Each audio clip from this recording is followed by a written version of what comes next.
A community meeting is being held in Tarras tonight to discuss a proposed airport for the small rural Otago settlement. Christchurch Airport announced last week it's bought up 750 hectares in the area in the hopes of building 2.2 kilometres in jet-capable runway. Our Otago-Southland reporter Timothy Brown has been speaking to locals today ahead of the meeting, and he filed this report.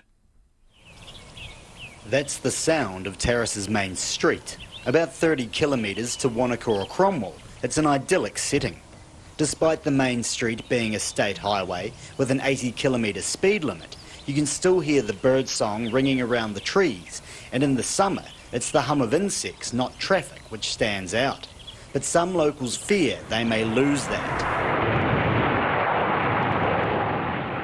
It's the potential of large jets landing in the area that has long-time local Ken Butcher worried.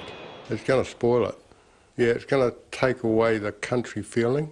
Job-wise, there's a definite positive, but it's just going to be the noise, the traffic we're just getting used to now, because it's been going up and up steadily for 30-odd years. But jets going in and out, no, that's a different matter.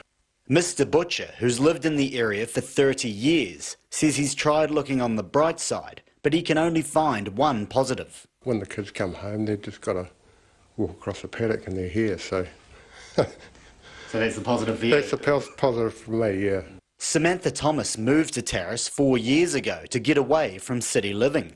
She says she originally came from Tauranga, and she's seen how an airport can ruin the character of an area. I know what's going to happen.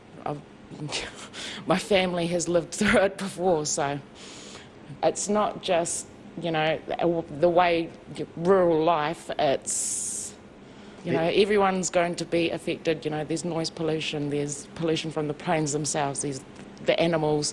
We've got orchards and vineyards nearby, everything's going to be affected, and nothing positively. Just down the road at the Tarras Golf Club, Matt McCall, who's holidayed in the area since he was a child, is enjoying a round. The golf club is the perfect encapsulation of Tarras life. In addition to sand and water, some of the hazards are woolly and mobile, and you might encounter a grazing sheep down the fairway. Mr. McCall says it's charm like that which will be lost if planes start roaring into Tarras. I do think that what Central Otago's got is quite untouched, and the international airport would really threaten that.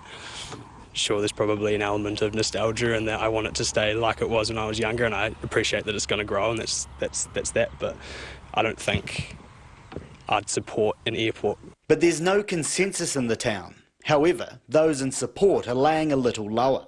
Sandra, a local lifestyle block owner who didn't want her last name known, says although she's sceptical about how soon the airport may eventuate, it's simply a sign of progress. Probably from a practical and safe point of view, it's a good choice. I think maybe if the airports like Queenstown and Wanaka work in collaboration with it, it's hard to imagine what the COVID-free future's about, but we've just got to look forward. Cromwell Community Board Chair Anna Harrison says she's taking a neutral stance on the proposal, but Christchurch Airport's buy-up shows their confidence in the area's future. I think that that's probably one of the initial reactions is, wow, okay, so whatever due diligence they've done has said that this district is going to carry on growing. This is going to be viable. Putting something in here is not going to be a huge waste of money. She'll be at tonight's meeting, as will representatives from Christchurch Airport. In Tarras, for Checkpoint, Timothy Brown.